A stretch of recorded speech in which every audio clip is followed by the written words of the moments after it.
안녕하세요. 보내주신 자료들 보면서요. 아, 여름만 되면 꼭 나오는 이름이죠. 비브리오 폐혈증. 네, 맞습니다. 이 얘기를 좀 깊게 나눠볼까 합니다. 왜 이게 여름에 특히 심해지는 건지, 또 얼마나 위험한지, 그리고 제일 중요한 거, 어떻게 예방하고 대처해야 하는지 핵심만 딱딱 짚어보죠. 바로 시작할까요? 네, 좋습니다. 이 비브리오 폐혈증이라는 게 주로 비브리오 블리피쿠스라는 그 세균 때문에 생기는 건데요. 이 세균이 좀 특이한 게 따뜻한 바닷물을 아주 좋아해요. 소금기 있는 물.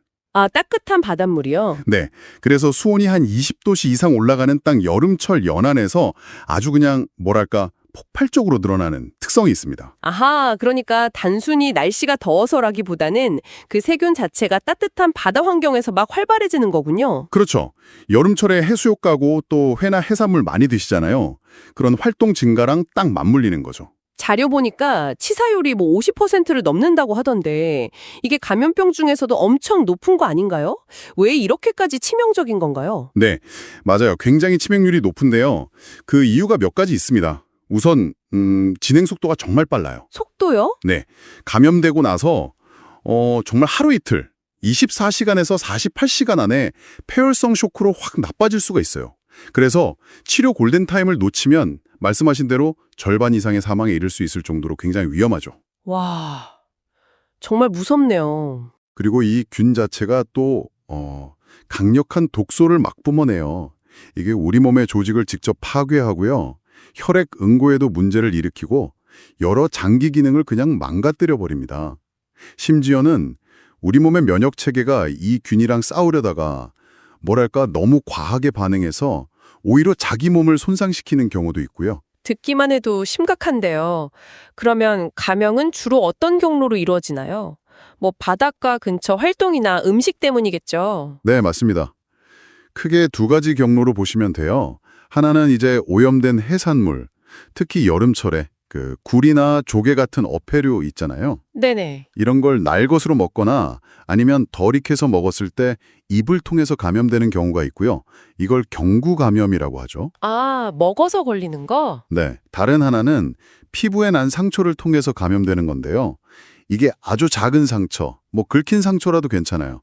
이게 오염된 바닷물, 특히 갯벌 같은 데 닿으면 그 틈으로 균이 쏙 들어갈 수 있는 거죠. 아, 그러니까 해산물을 직접 먹는 거 말고도 상처난 상태로 바닷물에 들어가는 것도 위험하다는 거군요. 네, 그렇습니다. 자료에 보면 고위험군 얘기가 계속 나오던데 그러면 이 감염이 모든 사람에게 똑같이 위험한 건 아닌가 보네요. 네, 아주 중요한 지적인데요. 특히 조심해야 할 분들이 계십니다.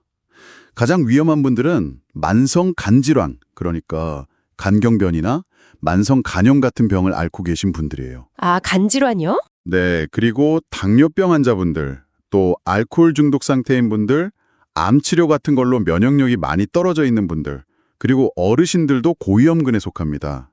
이런 분들은요, 상처가 없어도 그냥 오염된 음식을 먹는 것만으로도 균이 바로 혈액으로 퍼져서 전신 감염으로 이어지는 소위 원발성 폐혈증 위험이 훨씬 높아요. 원발성 폐혈증. 네, 이 경우는 정말 치사율이 50%를 훌쩍 넘어서 거의 70%에 가깝다는 보고도 있습니다. 와, 간질환 있는 분들은 정말 각별히 주의해야 한다는 거 이거 꼭 기억해야겠네요. 그럼 감염되면 어떤 증상이 나타나나요? 이걸 빨리 알아차리는 게 중요할 것 같은데요. 네, 그렇죠. 감염 경로에 따라서 초기 증상이 약간 다를 수 있어요. 예를 들어 해산물을 먹고 감염됐다. 그러면 보통 복통이나 메스꺼움, 구포, 설사 같은 위장관 증상이 먼저 나타나요. 그러면서 갑자기 오한이 들고 열이 확 오르고요. 이게 굉장히 빨리 폐혈증으로 진행될 수 있습니다. 먹었을 때는 배 아프고 열 나고. 네. 반면에 피부 상처로 감염되면 그 상처 부위가 갑자기 막 붓고 빨개지면서 엄청 아파요. 통증이 아주 극심하고요. 특징적으로 피부에 물집 같은 게 잡히거나 더 심해지면 피부가 검붉게 변하면서 썩어 들어가는 이걸 괴사라고 하거든요. 이런 양상을 보이기도 합니다. 피부 괴사까지요? 네.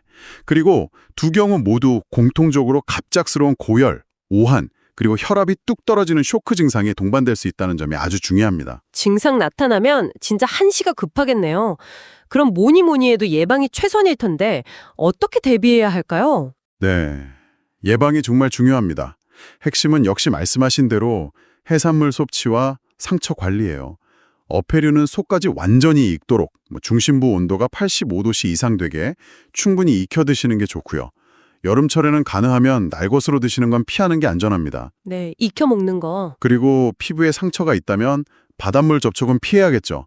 특히 수온 높은 서해안이나 남해안 가실 때는 더 조심하셔야 하고요. 또 해산물 손질할 때는 꼭 장갑 끼시고 조리 전후에는 손 깨끗하게 씻는 거 기본적인 위생 수칙인데 이게 중요합니다. 특히 아까 말씀하신 고위험군에 해당하시는 분들은 훨씬 더 철저하게 지키셔야겠네요. 그럼요. 당연합니다. 혹시라도, 정말 혹시라도 의심 증상이 보인다.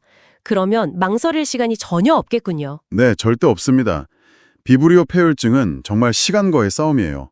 의심 증상, 그러니까 갑자기 열나고 춥고 피부 상처가 막 급격하게 나빠진다. 이런 증상이 보이면 그냥 바로 응급실로 가셔야 합니다.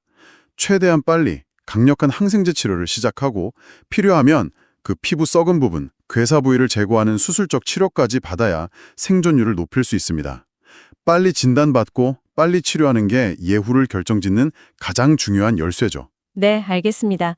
정리를 좀 해보면 이 비브리오 블리티쿠스라는 균은 따뜻한 여름바다를 좋아하고 네, 오염된 해산물을 먹거나 피부 상처를 통해서 우리 몸에 들어올 수 있다. 맞습니다. 그리고 특히 간질환 같은 기저질환이 있는 분들께는 매우 치명적일 수 있으니까 그렇죠. 해산물은 꼭 익혀 먹고 상처가 있다면 바닷물 접촉을 피하는 이 기본 예방 수칙, 이걸 꼭 지키는 게 무엇보다 중요하다는 말씀이시네요. 네, 핵심입니다. 우리나라에서는 특히 남해안 쪽에서 환자가 많이 나온다고 하니 그 지역 계시거나 방문 계획 있으신 분들은 더욱 경각심을 가져야겠고요. 네, 그렇습니다.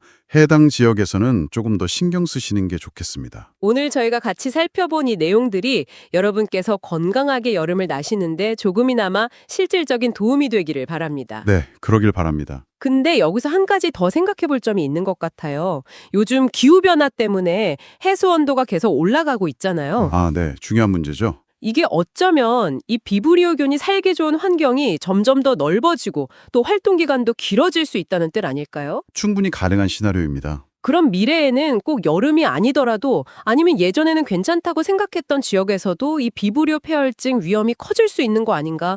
뭐 이런 생각도 한 번쯤 해볼 필요가 있을 것 같습니다. 네, 맞습니다. 지속적인 관심과 대비가 필요해 보입니다. 네, 오늘 탐구는 여기서 마무리하도록 하겠습니다. 함께해 주셔서 감사합니다. 감사합니다.